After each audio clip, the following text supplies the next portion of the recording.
So I found your daughter. Brienne could just be like, hey, Lady Cat, we didn't even have to get to King's Landing. I found one.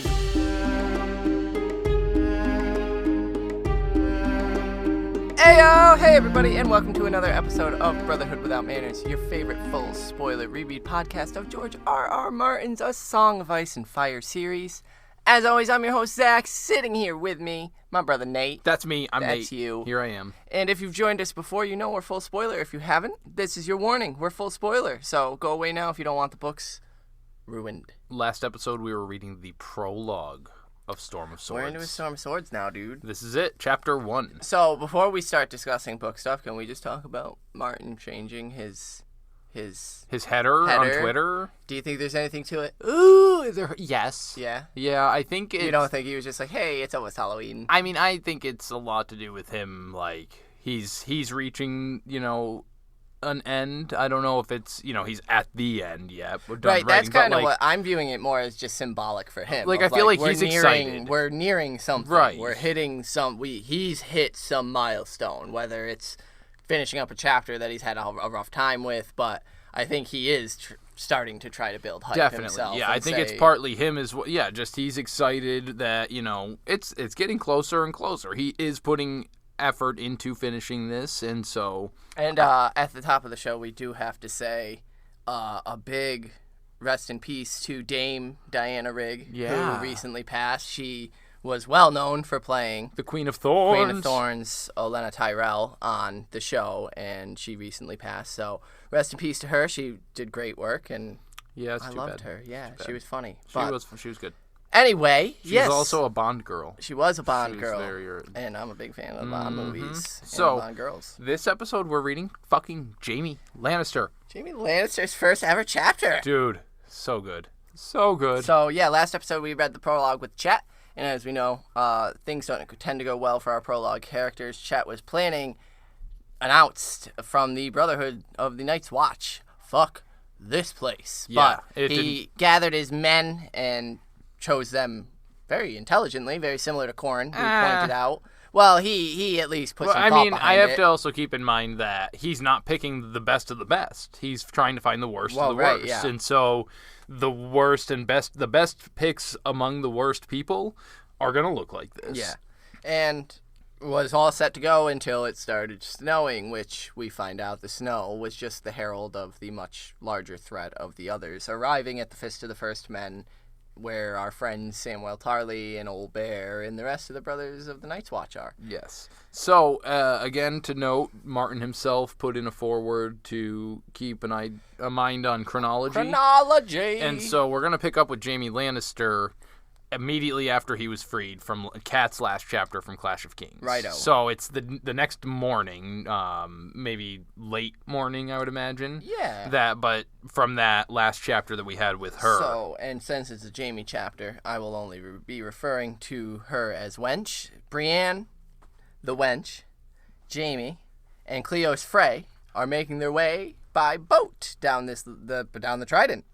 Down the motherfucking river. Yeah, that's sick. And Jaime is just loving it. He feels drunk on the freedom, the sunlight, the wind air through his hair. Basically, he's going to be any one of you that are actually maintaining your quarantine like you're supposed to, once you can go out into those fresh air moments. Mainly just his thoughts revolve around his sister and brother, right. Cersei and Tyrion. He thinks that the breeze is as light as Cersei's fingers through his hair. Yeah, well, because he just starts laughing. He's so friggin' excited. Well, yeah, it's that release of joy. Fuck, I'm out. And Brienne's like, yo, shut the fuck up.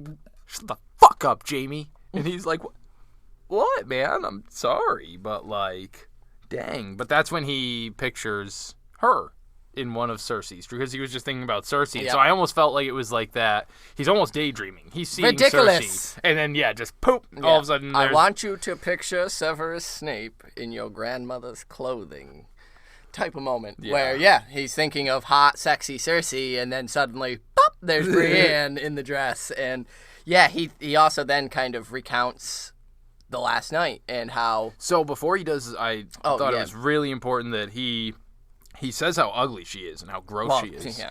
But he's immediately counters that with, yeah, but look at the fucking power in her Look at her arms. rowing. Like, she's a rower. Yeah.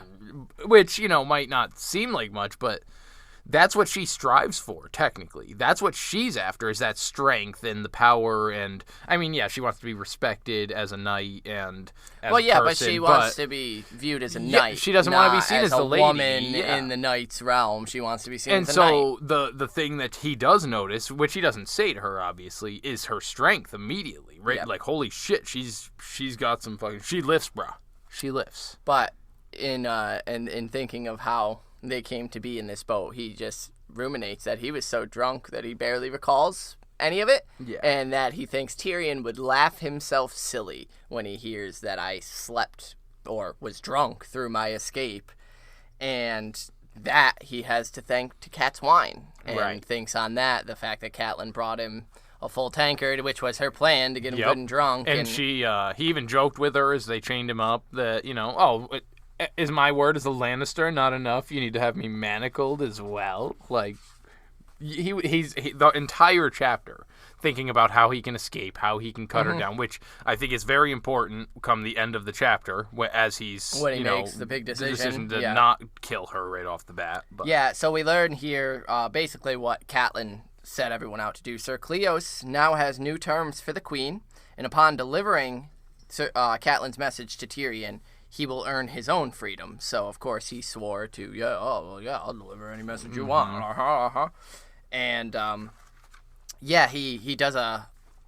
I also like, because he, bringing up Cleos, this fucking third wheel, he compares him to Brienne, where, damn, like, Brienne is fucking handling her rowing. Cleos, not so much. No, not even a little bit. Sir Cleos Frey. Right. The only two sirs in the boat, one is a shitty rower, one is a prisoner, and Brienne's the one handling everything. Yeah. And it's this interesting, the men who deserve the respect aren't the men who should be getting the respect. Because he even, with the respect thing, he mentions how, because he's putting her down in how she looks and compares her to a peasant. She looks like a peasant. And the way he says that makes it seem like he doesn't think that peasants can be attractive people. Yeah, check your privilege, you just bro. look like people who look like peasants are the ugly people. You're just an ugly person, so you look like a peasant. That's just how it goes.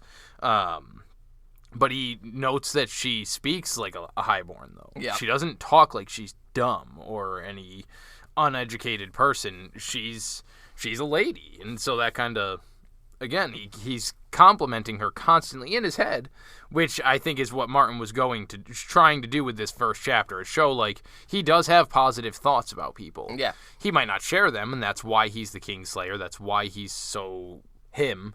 But he is thinking good things about her, even if they're in a snide way. Yeah, a privileged way. But they go back and forth as he basically tells her I could help you row if you remove these chains. Ha ha ha ha. No. And yeah, she ain't having it. And Sir Jaime starts to get a little savage here, and Sir Cleos steps in. He's like, well, remember your courtesies, cuz. This is still a situation in a high lady. Yeah, because they do the whole. That's where she first, they get the Kingslayer and wench argument. Yep. And he's like, well, I may have killed the king, but are you denying your sex? So drop your pants, show us, prove me wrong. Yeah, and Cleos is like, whoa, bro, dude, you can't be saying those things. Yeah, all right, fucking Gendry telling Arya to whip his cock out and have a piss. Right, I quoted this. Jaime thinks on Cleos. He says he looks like a weasel, fought like a goose, and had the courage of an especially brave ewe. Fuck. Yeah, Jaime's fucking hilarious, and he notes that the Lannister blood is thin in this one. And because we get that Sir Cleos is the son of Lady Gemma and some fucking useless idiot Frey, right. And Jaime immediately is noting that he's more Frey than Lannister, which is, telling, very telling in this world of... And I believe Gemma and Jaime specifically have a sick conversation one of my in Dance favorites, of Dragons. Yeah. So... That's a fun thing to look forward to. But Jaime does manage to get Brienne's home out of her Tarth, and even that was given grudgingly. And he asks if all the women are so ugly that come from Tarth. And Cleos again is like, Jaime, like, dude, you can't do this. Chill, It's not speak more okay. softly. And he's he's like, but hold up. I thought Tarth serves Storm's End, so how the fuck did you end up serving Robb Stark? And she's like, I don't serve Robb Stark. I serve Lady Catelyn. And then she tells him about joining the Rainbow Guard with Renly, and he's like, Rainbow Guard? What? Yeah, with 7 other women. Yeah, he's just fucking laying into her. Cleos says that Brienne must have gotten all this bullshit in her head, all these lies from Lady Catelyn, because they couldn't beat Jaime Lannister with swords, so now they must do it with poisoned words. Yeah. And Jaime's like, you fucking idiot. How do you think I got put into that cell? They beat us with swords, They you did stupid beat me shit. with swords, and he wonders what he has on his hands here, an honest mutton head or a lick spittle. And it's just the way he's needling these people, mainly just needling Brienne, but he's getting so much info out of both of them and their reaction to him. Well, because this is when, Cleos' response there is, he says, Sir Jaime would never hurt a child. And Jaime's like, oh, it's a lick spittle. He's a fucking idiot. Yep. So Jaime thinks that he had come to rue shoving Bran from that window. So as Cersei had given him endless grief for it. We haven't gotten decent Jaime combo because, like, he's not been with Cersei or Tyrion or someone he'll talk to since Game of Thrones. Yeah. Like, early on. And so this is, like, the first time in 2 books he's just been chilling there in prison, and he's like, yeah, man, I regret doing that. Yeah. Like, and not necessarily because it's, because he was hurting a kid. No, because Cersei gave him shit for it. Yeah. Like, Cersei was telling him that they could have bullied him and yada, yada, yada. When we've had this conversation, we've heard it from Cersei. Cersei herself had said that she told Jaime they could have bullied him into being quiet, and if not, Jaime would have killed everyone he needed to anyway. It wouldn't have mattered. But he bids Sir Cleos to help him begin to clean up a little bit and shave off the beard, shave off some of his hair. And they do this, which is very much so a transformation of sorts. It's that shedding of an old ideal. It's reminiscent of Dany at the end of Game of Thrones. It's cleaning the slate, right. Because she went and cleansed herself in the fire, technically, but he's shaving himself clean, and it's almost that, to me, it's that starting, wiping the slate clean and starting fresh. And Jaime's bald as hell, and when he looks into the water's reflection, he looks like he had aged 5 years in his cell, and he looks even less like Cersei now, and she would hate that, he notes, which I think is a super telling point of Cersei, that she's going to like him less because he doesn't look like her. Yeah, and that makes you wonder how much of their relationship was just she sees herself in him. Right, so she's that vain. And she's turned on by the male thought of herself. Yeah. If I were a man, that's who I could potentially be, and so she's living vicariously through him. Yep. And so they continue on in their little boat ride, and Jaime begins to spot some silver fish that are darting underneath the water, and he thinks it's Tully trout. That's a bad omen. Yeah. Followed by a Lannister, a dead body. A worse omen, yeah. Lannister has cloak caught in the roots of some trees, and Jaime wonders if he had known the man, which I just love, like that passing. Well, because I feel like Jaime's the commander, similar to Robb, who's going to be going up and down the line, talking to each guy as they're preparing for battle, and so he kind of does know his troops fairly well. He's not the Tywin Lannister up sitting, only knows his war council and like those that need to know him. Jaime's out there with them. So I just feel like he would know how they... Yeah, he could have potentially actually known the guy. But Jaime takes note here that this was once a bustling, busy river, and now not so much because the war had taken its toll. They do see a girl watering a horse who rides off quickly upon spotting them. Arya Stark! Yeah? I don't know, maybe. I mean, that was my question. Oh, is it like legit? Who is this girl, well, and is it Arya? So, if it's Arya... They're a little too... She's way too close to River Run.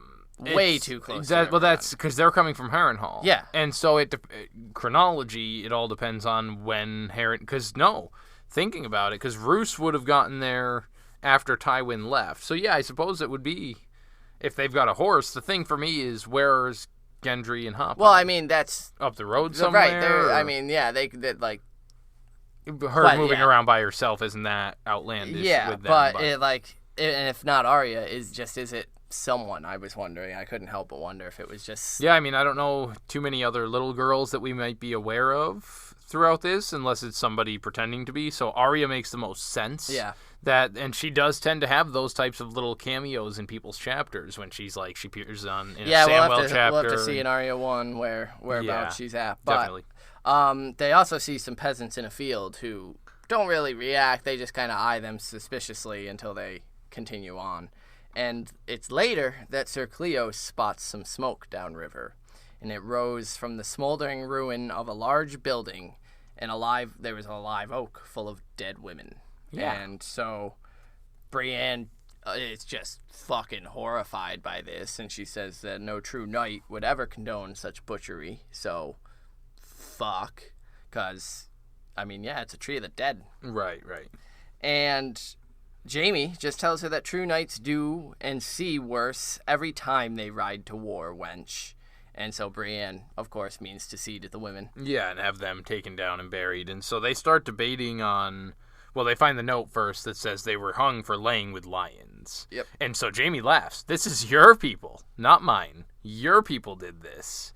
And technically, it's not really even her people. Yeah, no, she's just not. kind of following Cat. But they start debating who it could have been, whether it was...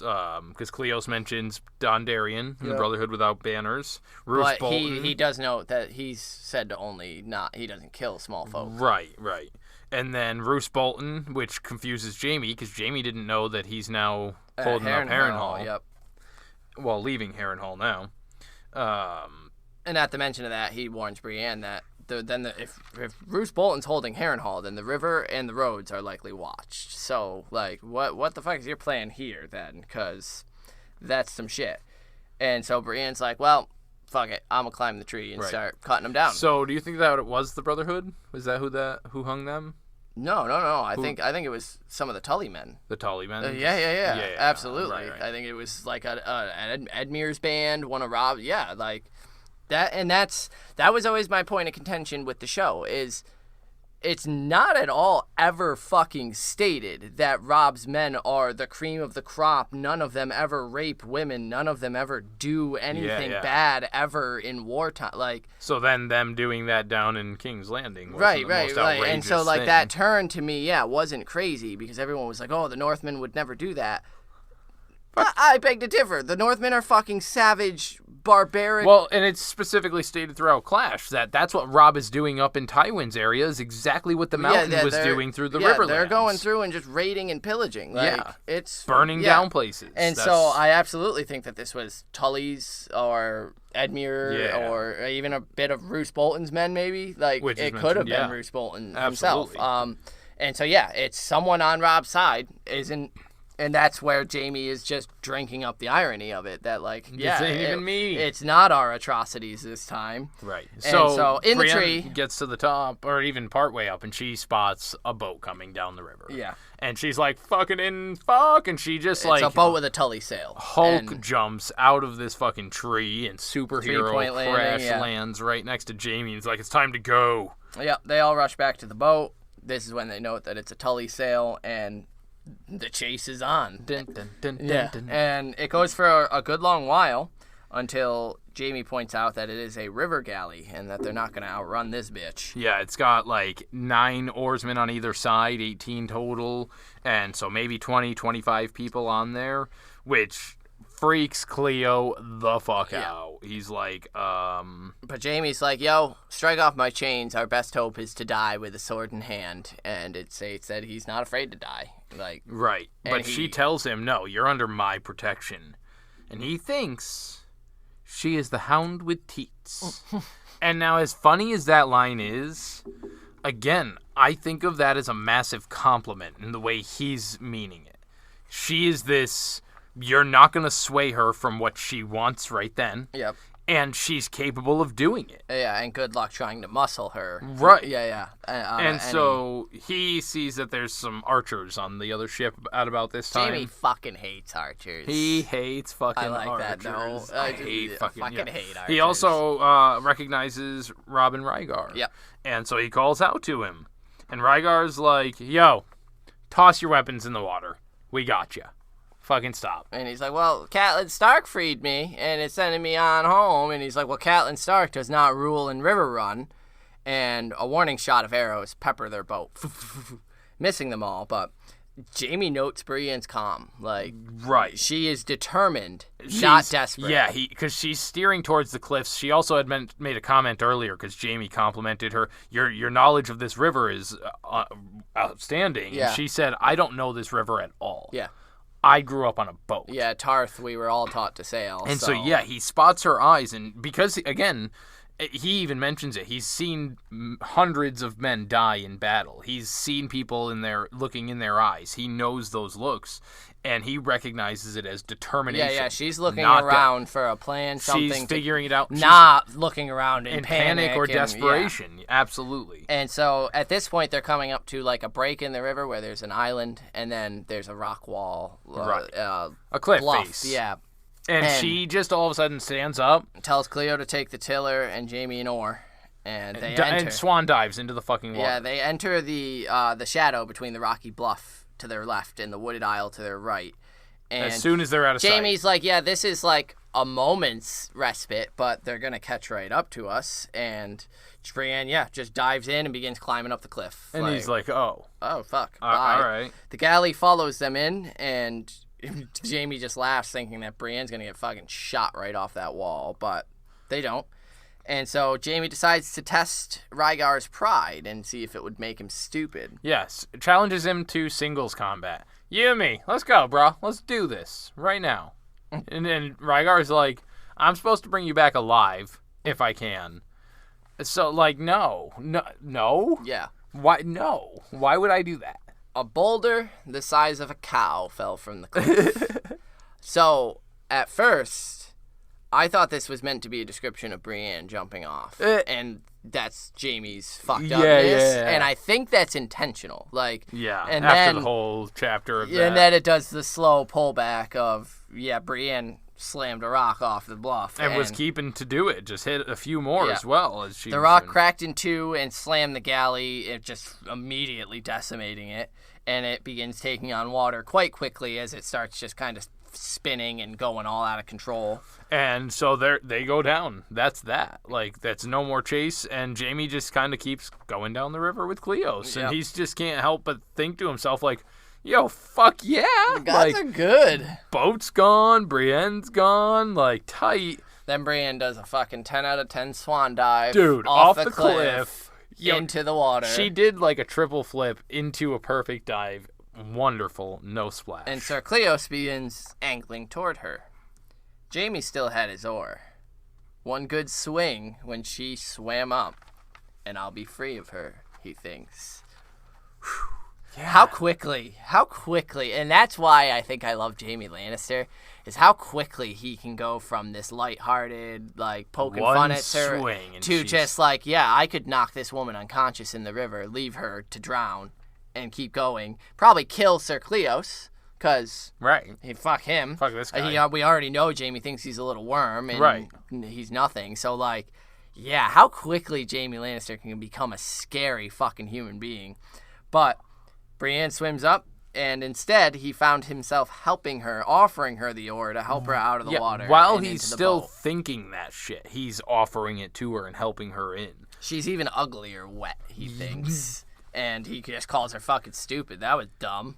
We could have left you. We could have just fucking left you. And she was like, I don't give a fuck. I swore an oath to see you safe to King's Landing, she tells him. And Jaime gave her... You actually mean to keep it. And he smiles. Now there's a wonder. Yeah. So Jaime, the man of broken oaths, essentially, as everyone has labeled him, no one knowing his truth. I'd like to take a moment to speak Jaime Lannister's truth. But, the fact that he is surprised by someone who's going to keep their vow, I think that's the turning point, and that's why we get to pick it up here with Jaime. That's why it's so significant that this is the first chapter, because he just shaved his head.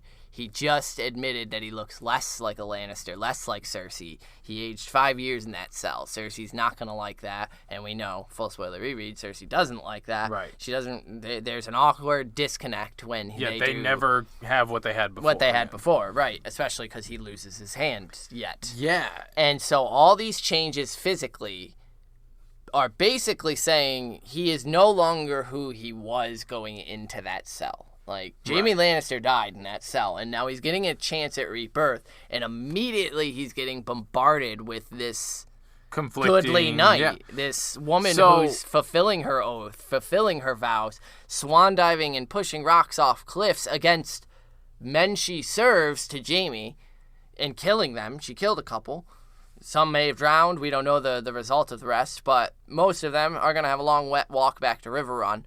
But she straight up attacked the men of the lady she serves in order to fulfill this oath. And that's such a funny idea that the Joker, Jaime tends to personify a little bit of the Joker for me, in that life is a fucking joke and everybody is a little bit crazy type thing.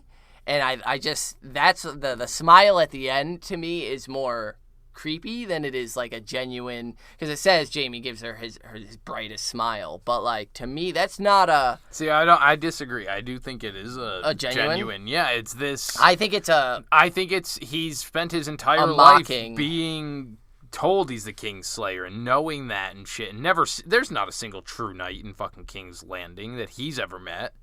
Here she is. Gerald Hightower. Well, since those days, and especially like now. But yeah, Barry.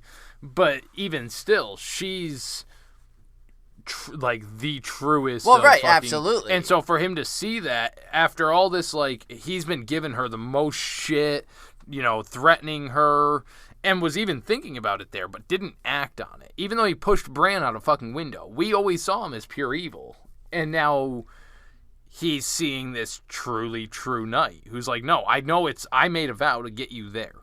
And he's like, yeah, but I'm fucking Jaime Lannister, and so you think I'm a piece of shit, you're not going to try all that. And then to see her do exactly what you just went and said with, attacking a Tully ship, he's like, holy shit, she really means to do this. And I think that's kind of an empowering moment for him as a knight.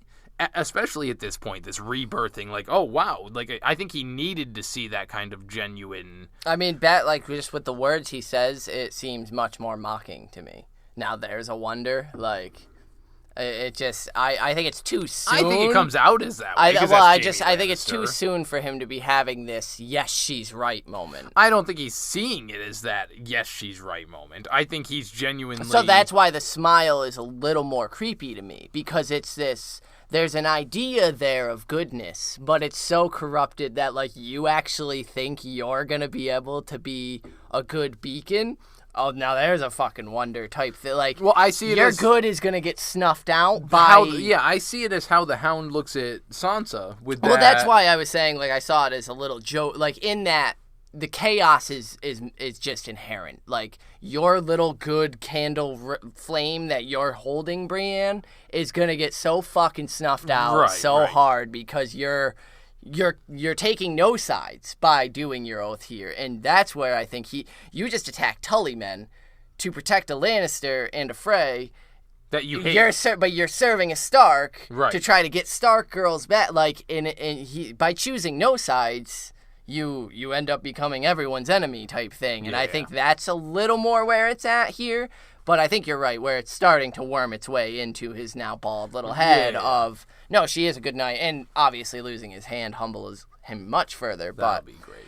I love that end there where he straight up was about to murder her and just doesn't. Just on a whim. Yeah. There is no thought process. He's helping her in as he's like, I really could just bash her right now. There is no decision internally of a thought process of, no, I should let her in. It's the good thing to do. It's the right thing to do. I need her. There's no reason given. And that's what makes me and we're feel in as his though... head, so exactly, it's instinctual. He's just naturally a good person. It's an he instinct. Doesn't want to kill her for any. She hasn't given him any reason to kill her. There is no good reason. And so Bran, and that's, I want to bring up Bran, like, he pushed a child out a window. How much more evil can you get? Yeah. He did that to protect him. Like, it was that protection. Just like Cersei's had fucking infants slaughtered. Just like Brienne just crashed a Tully ship. It's that instinct. It's that, but instinctually, he is a good person. And I think that is what's so important with that specific moment that Martin wrote. Well, it's also, there's that quote of our first response to something is what we were taught and ingrained to do or say, and then our second response is what we actually are, who we are, and we get that here. Jaime's first response was to push Brienne out the window. Right. Here, his first response is to kill Brienne. His second is to extend the oar and help her in. And so, yeah, he's still having that conversation with himself. I should just hit her in the face with this fucking oar, but I'm not gonna. I'm gonna go with my second instinct, which is instead to offer it in some form of gesture, or at least modicum of truce of, we won't have to worry about slitting each other's throat in the night type thing right now. For this night. For this night, at least. And so with that, I think we can go ahead and convene our small council and get our inductees. And I think you're correct. Cool.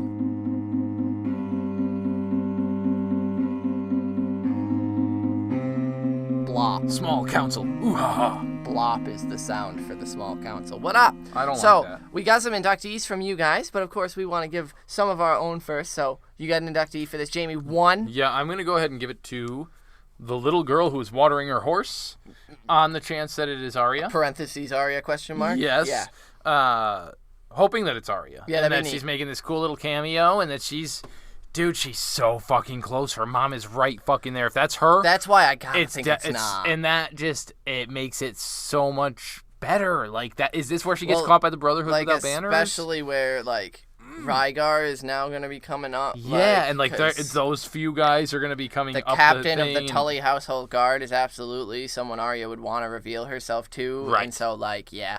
And especially with fucking, if he had Jaime in tow. Yeah. Like, and then he shows up and he's like, so I found your daughter. And Brienne could just be like, hey, Lady Cat. We didn't even have to get to King's Landing. I found one. That would be fucking Now excellent. that we have this one, do you want us to... We should probably keep him, yeah? Keep him and mention that... Yeah. Okay. Dude, it'd be fucking insane. I mean, it'd change the war on a Obviously, dime. yeah, everything would be different, and that doesn't make any sense. But that's a good one. I like it. I'm gonna get that one, yeah. And her horse, because we can house the horse for the night, because that just... You can't leave your horse out in the fucking wild. Yeah. You? Mine's going to the animals, the fish under the water, the Tully trout, the silver trout. Just because I couldn't help but think, like, there's the Lannister corpse that they come upon, all bloated and caught.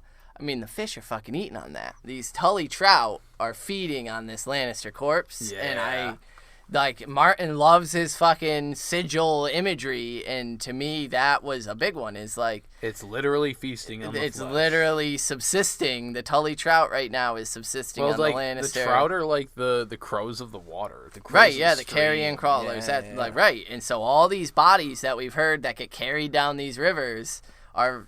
Getting eaten by the trout. Feast for crows, yeah. Right, and so, yeah, no, I really like the silverfish, and just Jaime doing that's a bad omen. And that's a worse omen. That's no good. So, but I mean, fuck, if I could, I'd just give it to everything in this chapter. Dude, it was such a great one.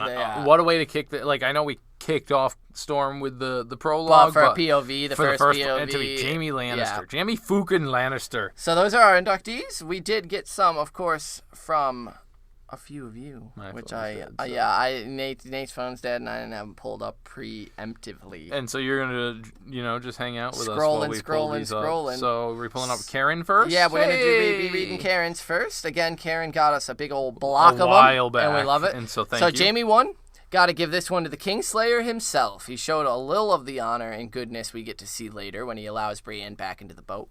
Like everyone, I'm very invested in the Brienne-Jaime relationship, and one thing I hope with all my heart is that the books Jaime knights her like he did in the show. That would be sick. Yeah. Lady Brienne, she looked so uncomfortable that Jaime sensed a weakness. Or would Sir Brienne be more your taste? I want none of your thanks, Kingslayer. I swore an oath to bring you to King's Landing. And you actually mean to keep it? Jaime gave her his brightest smile. Now there's a wonder. Jaime seeing that she is honorable and keeps her vows is what starts his hero's journey.